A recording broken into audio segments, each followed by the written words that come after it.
ಮನವಿ ಪತ್ರವನ್ನು ತಹಶೀಲ್ದಾರ್ಗೆ ಕೊಡ್ತಾ ಇದ್ವಿ. ನಮ್ಮ ಮನವಿಗಳೇನಿದೆ ಅಂತ ಈ ರೀತಿ ನಾನು ಇವಾಗ ಅದನ್ನ ತಿಳಿಸ್ಕೊಡ್ತಾ ಇದ್ದೀನಿ. ತಹಶೀಲ್ದಾರ್ ಅವರು ಮುಳಬಾಗಿಲಿಗೆ ಕರ್ನಾಟಕ ರಾಜ್ಯ ಕಾಂಗ್ರೆಸ್ ಸರ್ಕಾರಕ್ಕೆ ರೈತರ ಬೇಡಿಕೆಗಳನ್ನು ಈಡೇರಿಸುವಂತೆ ಆಗ್ರಹ. 2020-25ನೇ ಸಾಲಿನಲ್ಲಿ ಮುಂಗಾರು ಅವಧಿಯಲ್ಲಿ ಬೆಳೆ ಅತಿವೃಷ್ಟಿಯಾಗಿ ಕೆಲವು ಬೆಳೆಗಳೆಲ್ಲ ನಾಶ ಆಗಿದೆ. ಅದು ಒಂದು ಆ 4,000 ರೂಪಾಯಿಯನ್ನು ಕಡಿತ ಮಾಡಿದೆ. ಈಗ ಕೇವಲ ಕೇಂದ್ರ ಸರ್ಕಾರದಿಂದ ಮೋದಿಜಿಯವರು ಮಾತ್ರ PM ಕಿಸಾನ್ ಒಂದು ಯೋಜನೆ 30 ರೂಪಾಯಿ ಮಾಡಿದ್ದಾರೆ. ಬಿತ್ತನೆ ಬೀಜಗಳು ರಾಗಿ, ನಮ್ಮ ಕೋಲಾರ ಜಿಲ್ಲೆಯಲ್ಲಿ ರಾಗಿ ಏರಳವಾಗಿ ಬೆಳಿತೀವಿ. ನಮ್ಮ ಮೂಲ ಆಹಾರ ರಾಗಿ ಆಗಿರುತ್ತೆ. ಅದು ಮೊದಲು ಯಡಿಯೂರಪ್ಪನವರಿದ್ದಾಗ 125 ರೂಪಾಯಿ 5 kg ಬಿತ್ತನೆ ಬೀಜ ಇತ್ತು. ಇವಾಗ ಅದು 250-300 ರೂಪಾಯಿ ಆಗಿದೆ. ಅದನ್ನೆಲ್ಲಾನು ರಾಗಿ ಜಾಸ್ತಿ ಆಗಿದೆ, ಬಿತ್ತನೆ ಬೀಜ ಬೆಲೆ, ತೊಗರಿ ಜಾಸ್ತಿ ಆಗಿದೆ, ಕಡಲೆಕಾಯಿ ಜಾಸ್ತಿ ಆಗಿದೆ. ಈ ರೀತಿ ರೈತರದ್ದು ಹೇಳ್ತಾ ಹೋದ್ರೆ ಇವತ್ತು ಟೈಮೇ ಸಾಕಾಗೋದಿಲ್ಲ.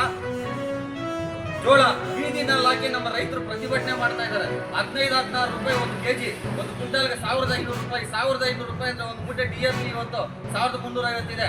ಕಾಂಪ್ಲೆಕ್ಸ್ 10-20 2,000 ರೂಪಾಯಿ ಟಚ್ ಆಗಿದೆ. MSP ಕೊಟ್ಟು ಖರೀದಿ ಮಾಡಬೇಕು ಅಂತ BJP ರೈತ ಮೋರ್ಚಾ ಕರ್ನಾಟಕ ಸರ್ಕಾರವನ್ನು ಆಗ್ರಹ ಮಾಡ್ತಾ ಇದೆ.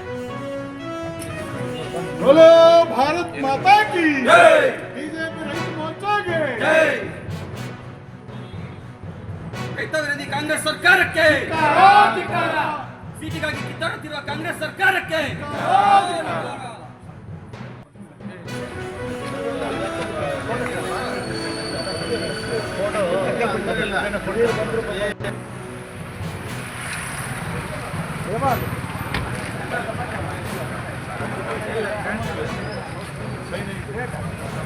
ಎರಡು 2025 ಸರ್ಕಾರಿ ನೌಕರರ ಬೆಂಗಳೂರು ನಡೀತಕ್ಕಂಥ 77ನೇ ಸಂವಿಧಾನ ಸಮರ್ಪಣೆ ದಿನದ ಸ್ಮರಣಾರ್ಥ ಸಂವಿಧಾನವನ್ನು ಸಂರಕ್ಷಿಸಿ ಮನುಸ್ಮೃತಿಯನ್ನು ಹಿಮ್ಮೆಟ್ಟಿಸೋಣಂತ ರಾಜ್ಯ ಮಟ್ಟದ ಜಾಗೃತಿ ಸಮಾವೇಶ ಹಮ್ಮಿಕೊಳ್ಳಲಾಗಿದೆ.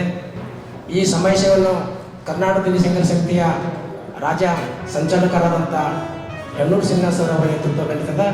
ಈ ಕಾರ್ಯಕ್ರಮ ಉದ್ಘಾಟನೆಯನ್ನು ಮಾನ್ಯ ಲೋಕೋಪಯೋಗಿ ಸಚಿವರಾದಂಥ ಸತೀಶ್ ಜಾರಕಿಹೊಳಿ ಸರ್ ಮಾಡ್ತಿದ್ದಾರೆ.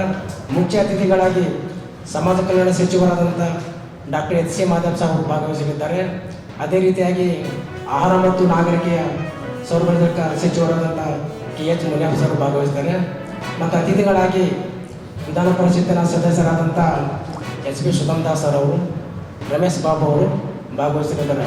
ಮತ್ತು ಈ ಕಾರ್ಯಕ್ರಮದ ಅಧ್ಯಕ್ಷತೆಯನ್ನು M ಸುಧಾಮದ ದೇವದಾಸ್ ದಲಿತ ಹಿರಿಯ ಮುಖಂಡರು ಚಿಕ್ಕಮಗಳೂರು ಅಧ್ಯಕ್ಷತೆ ವಹಿಸಿಕೊಳ್ಳಲಿದ್ದು, ಪ್ರಾಥಮಿಕವಾಗಿ ನಮ್ಮ ರಾಜ್ಯ ಸಂಚಾಲಕರಾದಂಥ ಶ್ರೀನಿವಾಸ್ ಯಣ್ಣೂರು ಸರ್ ಅವರು ಮಾತನಾಡಿದ್ದಾರೆ. ಈ ಕಾರ್ಯಕ್ರಮ ಉದ್ದೇಶ ಏನಿವತ್ತ ಸಂವಿಧಾನವನ್ನು ಸಂರಕ್ಷಿಸಿ ಮನುಷ್ಯನ ಹಿಮ್ಮೆಟ್ಟಿಸಿದ ಕಾರ್ಯಕ್ರಮದ ನಿಮಿತ್ತವಾಗಿ ಏನಿವತ್ತ ದೇಶದಲ್ಲಿ RSS ಮತ್ತು BJP ಅಂತ ಮನುವಾದಿಗಳು ಮತ್ತೆ ಇವನು ಮನುಸ್ಮೃತಿಯನ್ನು ಜಾರಿಗೆ ತರಬೇಕಂತ ಈ ಹುನ್ನಾರ ಉದ್ದೇಶಿ ಹಲವಾರು ಪ್ರಗತಿಪರ ಚಿಂತಕರು ಈ ಕಾರ್ಯಕ್ರಮ ಉದ್ದೇಶಿಸಿ ಮಾತನಾಡ್ತಿದ್ದಾರೆ. ನಾವು ಇವತ್ತು ಗುಲ್ಬರ್ಗದಿಂದ ಈ ಸಮಾವೇಶಕ್ಕೆ 100 ಜನ ಸಂಸ್ಥಾ ಕಾರ್ಯಕರ್ತರನ್ನು ಅಂದಿನ ಕಾರ್ಯಕ್ರಮದಲ್ಲಿ ಭಾಗವಹಿಸುತ್ತೇವೆ. ಹೀಗಾಗಿ ಈ ಕಾರ್ಯಕ್ರಮಕ್ಕೆ ಪ್ರಗತಿಪರ ಚಿಂತಕರು, ಸಾಹಿತಿಗಳು, ವಿಚಾರವಂತರು ಹೆಚ್ಚಿನ ಸಂಖ್ಯೆಯಲ್ಲಿ ಭಾಗವಹಿಸಬೇಕಂತೇಳಿ ಮನವಿ ಮಾಡಿಕೊಡ್ತೇವೆ. ಈಗ ಸರ್